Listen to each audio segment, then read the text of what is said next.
오늘 우리에게 주시는 하나님의 말씀은 히브리서 11장 1절에서 2절까지 말씀입니다. 제가 봉독하겠습니다.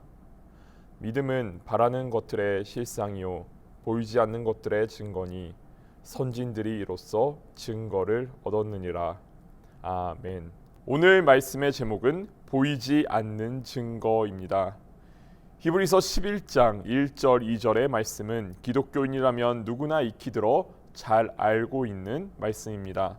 많은 기독교인이 사랑하는 말씀이며 모든 상황이나 조건이 불확실하고 새로운 시도를 앞두고 있을 때 이 말씀을 읽으며 불안한 마음을 잠재우고 또 한 치 앞도 알 수 없는 현실을 넘어 다시 내게 주어진 일에 집중할 수 있게 하는 말씀의 힘이 여기에 있습니다.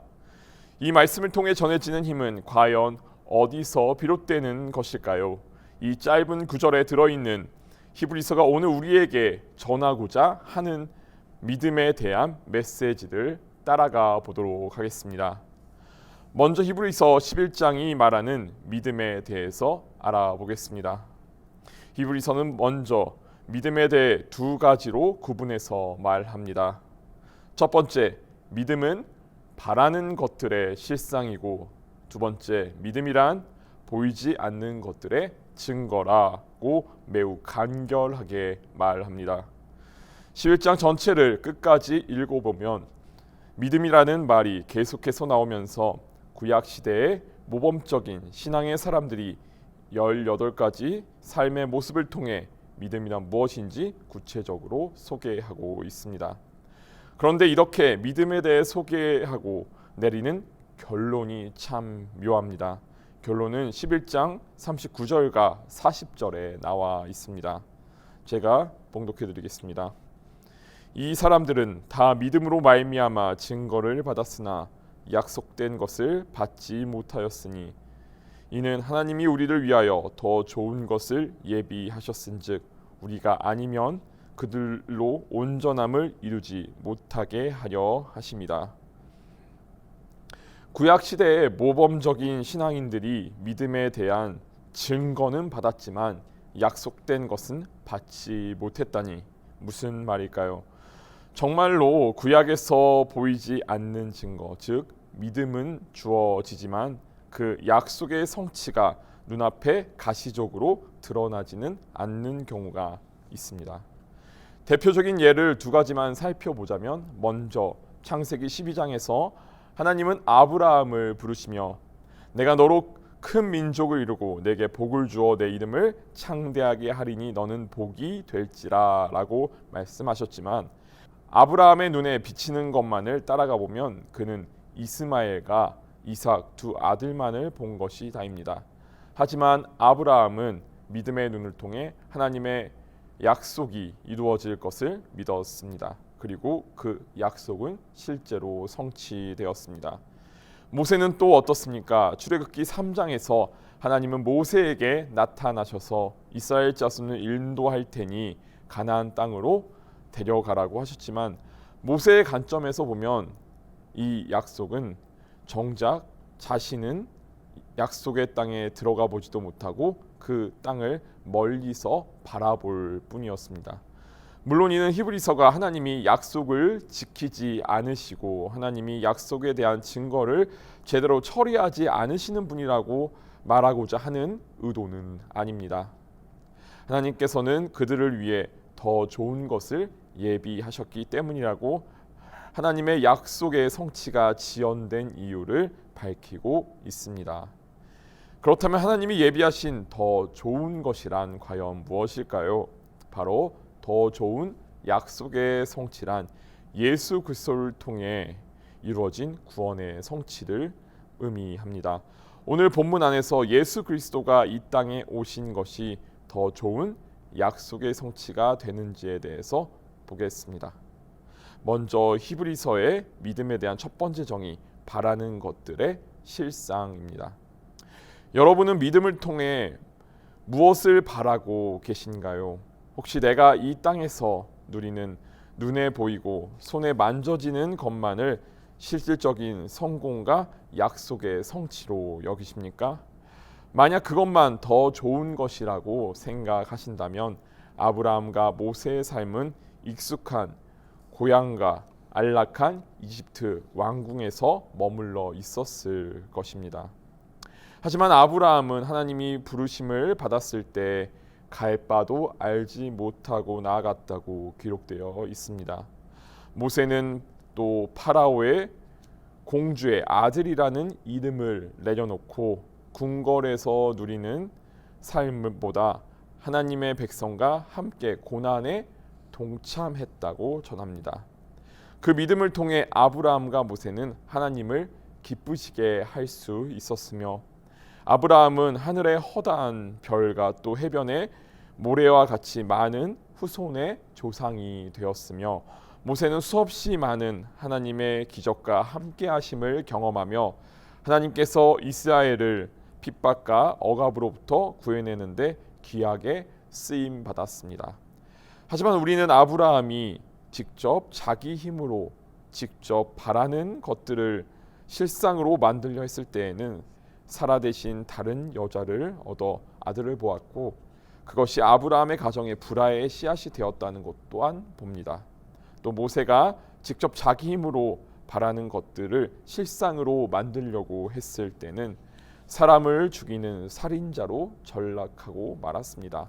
이것이 하나님을 떠나 내가 내 힘과 의지로 바라는 것들의 결과입니다. 안타깝게도 대부분 사람이 하나님을 잊어버리고 마음에 생겨나는 욕망으로서 내가 바라는 것의 실상을 찾을 때에는 그 결과는 좋지 못한 길로 이어지게 됩니다. 그래서 히브리서가 말하는 바라는 것이란 내가 바라는 것이 아니라 하나님이 나에게 바라는 것들을 의미합니다. 하나님이 나를 통해 바라시는 것들이라는 의미입니다. 또한 실상이라고 함은 그것이 내가 바라면 있고 바라지 않으면 신기루처럼 사라져버리는 그런 허상이 아니라 내 바람과 상관없이 하나님이 나를 통해 바라는 것들이 나와 상관없이 실체로 존재한다는 매우 객관적인 의미를 담고 있습니다. 우리는 오늘 예화로 살펴본 아브라함과 모세의 예를 통해서 이들에게 실제로 하나님이 원하셨던 것이 있었음을 짐작해 볼 수 있습니다. 아브라함은 믿음의 조상이 되고 모세는 이스라엘 백성을 이집트에서 탈출시켜 가나안 땅으로 인도하는 실체적인 하나님의 계획이 있으셨습니다.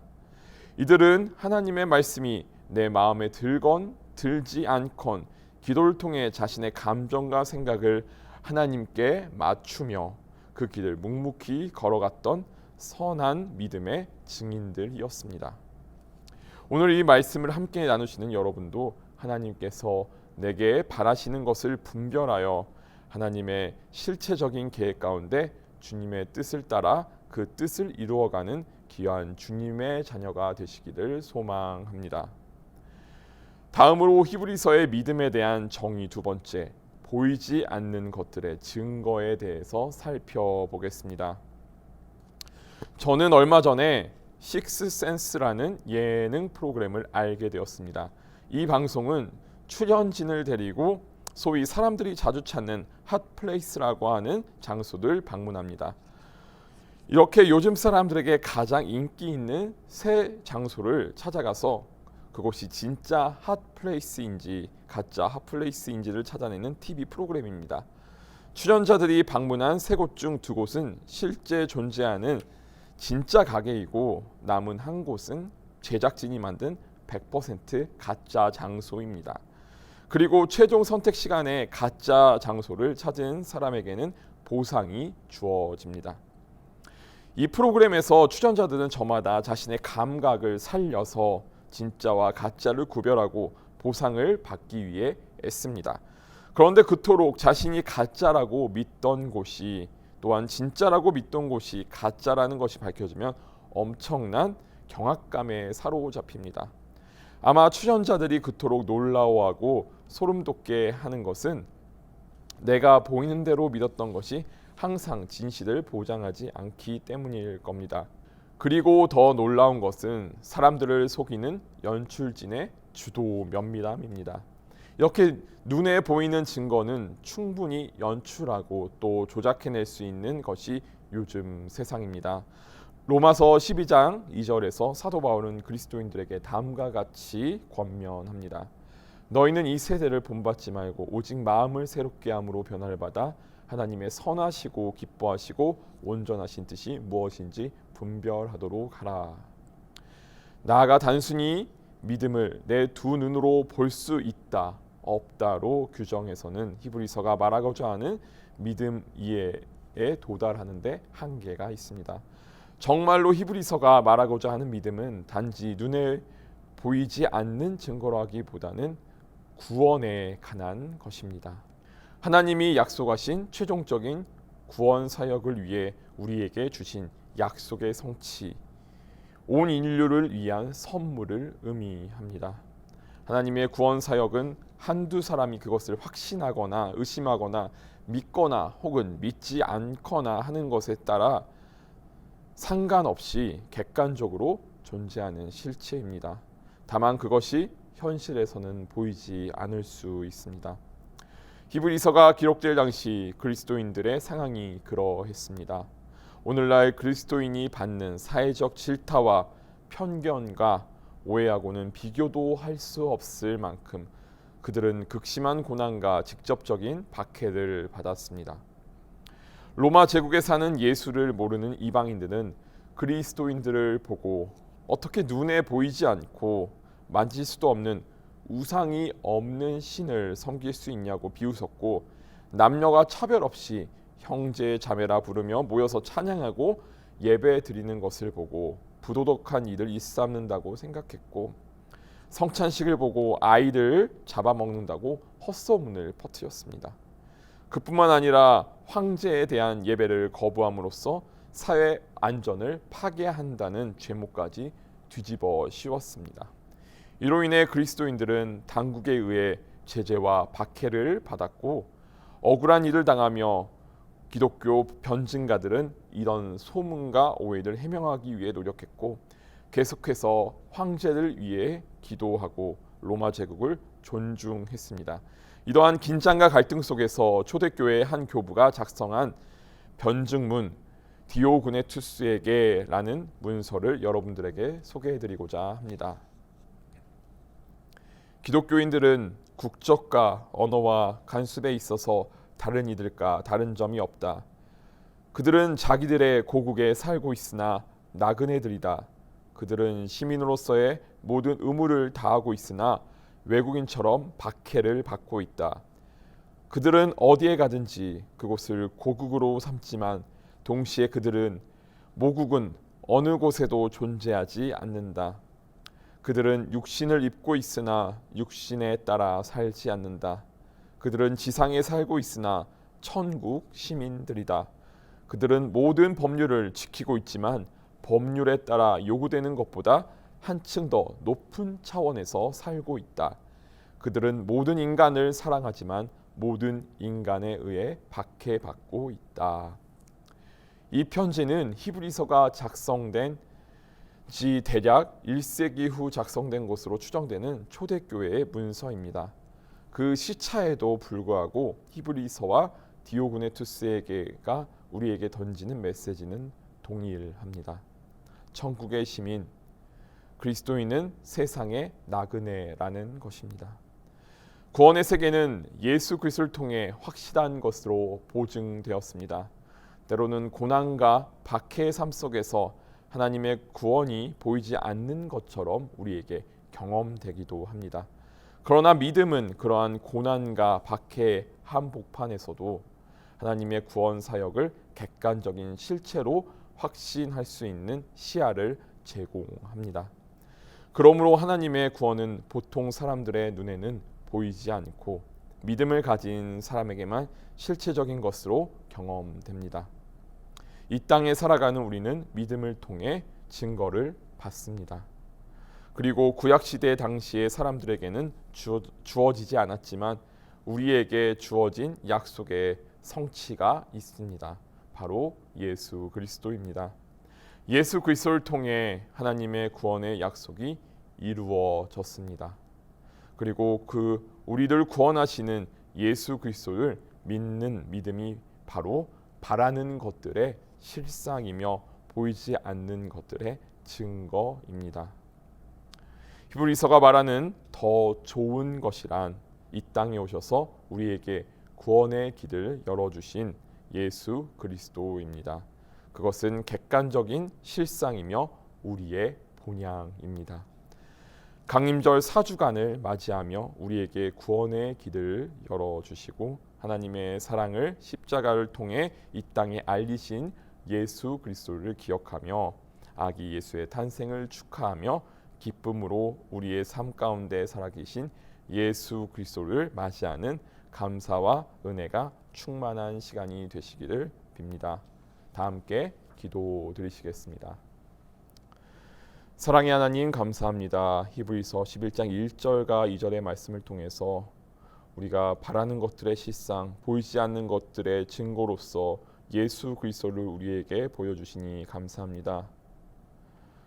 우리 이 시기 가운데 예수 그리스도를 따라가며 주님이 우리에게 원하시는 것, 내가 바라는 것이 아니라 하나님께서 나를 통해 소망하게 하시는 그것을 쫓아 하나님의 뜻을 이 시대 속에서 이루어가고 우리가 속한 공동체에서 이루어가는 복된 삶을 살도록 우리 모두를 붙잡아 주시고 인도하여 주시옵소서. 이 모든 것 우리를 구원하신 예수 그리스도의 이름으로 기도드립니다. 아멘.